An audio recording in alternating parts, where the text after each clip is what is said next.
नमो भगवते वासुदेवाय नमः।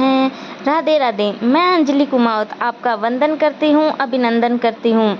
ज्येष्ठ मास कथा 10वां अध्याय। आज के अध्याय में हम सुनेंगे 10वीं महात्म का वर्णन। स्कंद जी कहने लगे कि हे ऋषियों, ज्येष्ठ मास के आने पर भगवान विष्णु के मंदिर में जाकर दशहरा व्रत करना चाहिए और एकम से लेकर 10वीं तक भागीरथी के जल में स्नान करना चाहिए। ऋषि कहने लगे कि हे स्कंद जी, इस व्रत का दशहरा नाम क्यों हुआ और एकम तिथि में स्नान क्यों करना चाहिए और ज्येष्ठ मास में ही यह व्रत क्यों करना चाहिए, यह सब बात आप हमको विस्तार पूर्वक समझाकर कहिए। स्कंद जी कहने लगे कि हे ऋषियों, ज्येष्ठ मास शुक्ल पक्ष में 10वीं तिथि बुधवार हस्त नक्षत्र घर कर्ण आनंद योग व्यतिपात योग कन्या राशि के चंद्रमा और वृक्ष राशि के सूर्योदय होने पर स्नान दान पूजन आदि करने से मनुष्य सब पापों से मुक्त हो जाता है और इस लोक में अनेक प्रकार के भागों को भोग कर अंत समय में विष्णु लोक को प्राप्त होता है। अन्याय से पराई द्रव्य होना, शास्त्र विरुद्ध हिंसा करना, पराई स्त्री के साथ रहना, यह 3 प्रकार का कायिक कर्म कहा जाता है।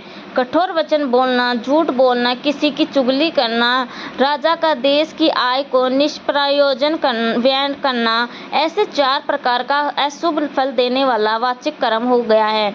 दूसरों की बुराई की इच्छा करना, परलोक की कुछ नहीं, यह शरीर की आत्मा है, ऐसा विचार और प्रचार करना, यह 3 प्रकार का मानस पाप कर्म कहा जाता है। ज्येष्ठ शुक्ल पक्ष की 10वीं को दर्शन, स्पर्श, मंजन, पान, अर्चन आदि करने से बताए गए 10 प्रकार के पापों का नाश हो जाता है।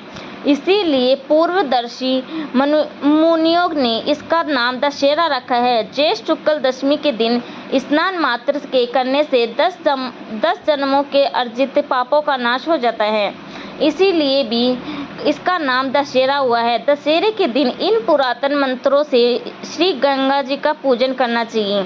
श्री शिवा का नमस्कार है, शांता और नारायणी को नमस्कार है, 10 विध पापों का नाश करने वाली श्री गंगा जी को नमस्कार है।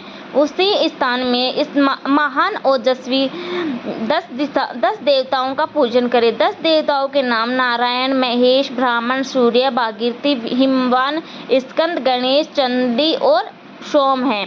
इसका अपनी शक्ति के अनुसार पूजन कर 10 फलों का पृथक पूजन करें और सत्तू के 10 पिंड बनाकर जल में छोड़ें।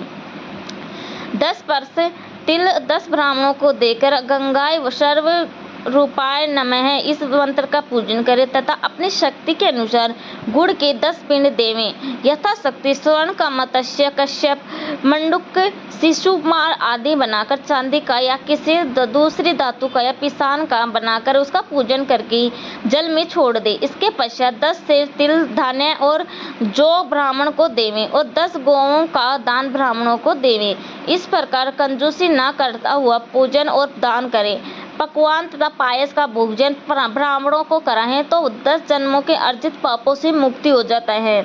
इसमें कोई संशय नहीं है। ज्येष्ठ मास के शुक्ल पक्ष में एकम तिथि से लेकर 10वीं पर्यंत तिथियों में दशासत्य व मेघ तीर्थ में स्नान करने से समस्त पापों से छूट जाता है। ज्येष्ठ शुक्ल के एकम से लेकर समस्त जन्मों के पापों का नाश करने वाली 10वीं तिथि पर्यंत सभी तिथियों में क्रमशः स्नान करने वाला मनुष्य में श्रेष्ठ होता है और दशहरे के दिन दशादश मेघेश्वर के लिंग का दर्शन करने से 10 जन्म के अर्जित पापों का नाश हो जाता है। इसमें संशय नहीं है और 10 योग का नाम इसकी प्रसिद्धि है। 10वीं के दिन तो 10 योगों का संबंध हो अथवा ना हो, अकेला ज्येष्ठ मास ही सर्वश्रेष्ठ है। समस्त योगों से रहित होने पर भी केवल ज्येष्ठ मास ही निश्चय रूप से मन वांछित फल देने वाला होता है। जैसे आकाश में नक्षत्र के साथ चंद्रमा शोभित होता है, वैसे ही योगों के साथ ज्येष्ठ मास शोभित होता है। केवल योग ही शोभित नहीं होते, बिना ज्येष्ठ मास के एकत्रित सब योग ही निष्फल होते हैं, इसमें संशय नहीं है। अति श्री ज्येष्ठ मास महात्म ज्येष्ठ शुक्ल 10वीं दशहरा महात्म में वर्णन 10वां अध्याय समाप्त। जय श्री राधे, जय श्री कृष्णा। तो वीडियो पसंद आए तो लाइक, सब्सक्राइब एंड कमेंट जरूर कर देना। जय श्री कृष्णा। राधे राधे। कमेंट करके जरूर बताना कि वीडियो कैसे लगा। थैंक यू, धन्यवाद।